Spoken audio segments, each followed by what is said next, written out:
Olá, para quem não me conhece, meu nome é Amanda Kaiser, sou professora de Química e hoje iremos falar sobre termoquímica. Termoquímica estuda as trocas de calor associadas às reações químicas ou mudanças no estado de agregação das substâncias. E calor nada mais é do que a energia transferida entre dois corpos em consequência de uma diferença de temperatura. E qual seria a diferença entre calor e temperatura? Bom, a principal diferença é que o calor depende da massa do corpo, enquanto a temperatura é independente da massa. Então, por exemplo, eu vou cozinhar e coloco 500 ml de água numa frigideira. O que eu vou fazer com 500 ml na frigideira, eu não sei, mas é só um exemplo. E eu pego uma outra panela e coloco 1 litro de água. Qual nessas duas panelas haverá maior quantidade de calor? Exatamente, na panela com 1 litro de água. Por quê? Porque o calor depende da massa e na panela possui maior quantidade de água. Agora, se eu for medir a temperatura será igual em ambas, porque a temperatura é independente da massa, ela depende apenas da composição das substâncias. E nesse caso, eu tenho a mesma substância, que é a água. A unidade de medida da energia envolvida no fenômeno de troca de calor se chama caloria. Caloria nada mais é do que a quantidade de energia ou calor necessário para elevar a temperatura de 1 grama de água em 1 grau Celsius. Então, se nas reações químicas ocorre a reorganização dos átomos dos reagentes para a transformação dos produtos, há um fator muito importante nessa transformação, que é a energia associada. Então, qual a energia que precisa ser fornecida ou liberada para que a reação ocorra? Bom, sabemos que as moléculas, as substâncias, elas possuem vários tipos de estrutura, vários tipos de ligações, e cada uma delas tem uma energia associada. E como a gente pode determinar a energia de cada substância? Bom, sabendo que um reagente se transforma em um produto, o reagente ele sempre vai ter uma energia específica e o produto haverá uma outra energia. Então, em uma reação sempre haverá uma diferença de energia. E dependendo dessa diferença, a energia será liberada ou será absorvida. E a quantidade de energia dos alimentos é demonstrada em calorias. Então, nessa tabelinha aqui tem um exemplo. Aquele cafezinho que você toma de manhã para despertar. Com açúcar, ele possui 33 calorias. Enquanto que aquele cafezinho sem açúcar, ele possui apenas 3 calorias. Uma pessoa que tem a intenção de emagrecer, ela sempre vai optar por um café sem açúcar, porque possui menos calorias. Aquela Coca-Cola Light que você toma à tarde, ela possui 1,5 calorias, enquanto aquela Coca-Cola normal possui 137 calorias. Nessa tabela há outros exemplos, como uma bala de house. Uma única bala de house possui 19 calorias. Ela possui mais calorias que uma lata de Coca-Cola Light. E você, universitário, que vai lá no bandejão, tem duas opções, o arroz branco, né? O normal e o arroz integral. Qual a diferença entre os dois? O arroz branco ele possui 41 calorias, enquanto que o arroz integral possui metade das calorias. Mas de onde vêm as calorias dos alimentos? Como os alimentos fornecem energia para o nosso corpo? Vamos pensar da seguinte maneira: nos alimentos existem substâncias essenciais para o nosso organismo funcionar. E por que são essenciais? Porque são esses alimentos que vão fornecer átomos necessários para a produção de produtos, por exemplo, hormônios. Então vamos pensar no seguinte: os alimentos são os reagentes da reação e o hormônio, por exemplo, a serotonina, é o produto. Quando essa reação ocorre, haverá uma liberação de energia. E essa liberação de energia o corpo vai utilizar para seu funcionamento diário. Então, por exemplo, você vai comer uma maçã, que possui uma substância essencial. Dentro da célula, aquela substância ela vai se transformar em um produto e nessa transformação vai ser liberada energia para você brincar. As reações termoquímicas, elas podem ser classificadas. A primeira classificação são as reações endotérmicas. Então, por exemplo, um reagente possui 100 quilocalorias e se transforma em um produto com 300 quilocalorias. Qual a quantidade de energia que essa reação produziu?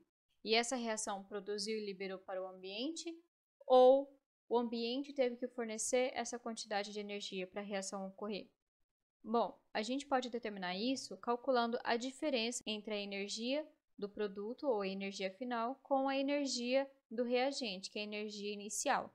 Temos então que a energia do produto equivale a 300 quilocalorias, menos a quantidade de energia do reagente, que são 100 quilocalorias. Então, 300 menos 100 é igual a 200 quilocalorias. Então, essa reação ela produziu 200 quilocalorias.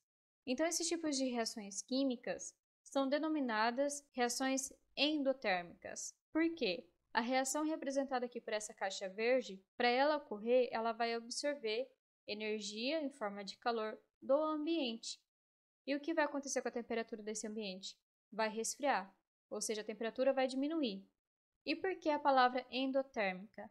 A palavra endo vem do grego, que significa dentro. Então, ou seja, para uma reação endotérmica ocorrer, o calor do ambiente vai para dentro da reação. É assim que a gente classifica. Essas reações podem ser representadas como uma equação química, que é o que representei aqui, o reagente e uma flecha produto, ou pode ser representada também através de um gráfico, onde o eixo Y sempre vai indicar a quantidade de energia. Então, eu tenho que o reagente possui 100 quilocalorias, eu vou representar ali 100 e o reagente, e o produto possui uma energia maior, que é 300 quilocalorias. Então, para o reagente alcançar a energia necessária para se transformar no produto, ela vai absorver 200 quilocalorias. E é assim que a gente representa graficamente. Um exemplo dessa reação é quando a gente utiliza ácido acético e adiciona bicarbonato de sódio. Prestem bem atenção na temperatura do ácido acético, 19 graus Celsius. Quando a gente adiciona bicarbonato de sódio, começa a formar essa espuma, começa a borbulhar. E o que acontece com a temperatura? Está diminuindo. Quando essa reação cessa, o que acontece com a temperatura? De 19 graus Celsius cai para 16 graus Celsius. Então, o que isso significa? Que para essa reação ocorrer, ela teve que retirar calor do ambiente e o que aconteceu com a temperatura do ambiente? Diminuiu. Mas afinal, o que seria ácido acético? É o vinagre. E quando, em que situação eu posso utilizar essa reação? É muito utilizada como limpeza de forno. Então, quando você adiciona bicarbonato no vinagre, há a formação de um gás que é denominado dióxido de carbono, representado como CO2, água e um sal chamado acetato de sódio. Então, para transformar vinagre e bicarbonato de sódio em acetato de sódio, água e dióxido de carbono, é necessário fornecer energia para o sistema. Um outro tipo de situação é quando temos um reagente com 100 kcal que se transforma em um produto com 10 kcal. Como que a gente sabe se nessa reação vai absorver energia ou vai liberar energia? Calculando a diferença. Então, eu calculo aqui a energia do produto, ou energia final, menos a energia do reagente, ou seja, a energia inicial. Temos que a energia do produto é 10 kcal, menos 100 kcal, que é a energia do reagente. A diferença entre esses valores é menos quilocaloria. Então, ou seja, o reagente possui 100 kcal. Para ele alcançar a energia necessária do produto, 10 kcal, ele precisa perder 90 quilocalorias. Então, nessa perca, ele está liberando energia para o ambiente. E todas as reações químicas similares a essa, onde ocorre um processo exotérmico, são denominadas reações exotérmicas. Por quê? Porque a reação, quando ela ocorre, ela vai liberar energia em forma de calor para o ambiente. E o que vai acontecer com a temperatura do ambiente vai aumentar. E por que a palavra exotérmica? A palavra exo também vem do grego, que significa fora. Então, o calor vai para fora da reação. Então, quando a reação ocorrer, o calor vai para o ambiente, aumentando a sua temperatura. Essa reação ela pode ser representada por um gráfico, onde o eixo Y sempre vai representar a quantidade de energia. Temos então nesse exemplo que o reagente possui 100 kcal, então a gente coloca ele lá em cima, e o produto possui 10 kcal. Vou colocar ele lá embaixo. Então, para o reagente alcançar a energia do produto, ele precisa perder 90 kcal. Então, a gente pode representar uma reação termoquímica tanto através de uma equação química quanto por um gráfico. Um exemplo que eu trago aqui é a reação entre o iodo e o alumínio. Ambos foram colocados nessa taça e é adicionado um pouquinho de água para catalisar essa reação. E olha só que reação mais linda! Ocorre então a formação de uma fumaça roxa e essa reação é tão exotérmica que há a formação de chama dentro da taça. O que acontece quando a água entra em contato com o iodo? Há a formação de dois tipos de ácidos que entram em contato com o alumínio. Ao entrar em contato com o alumínio, ocorre então essa formação da chama. E essa fumaça roxa é o iodo que não reagiu com o alumínio. Ele evapora e dá essa coloração para a chama. E é formado então esse sal iodeto de alumínio. Uma reação muito linda que não deve ser reproduzida em casa.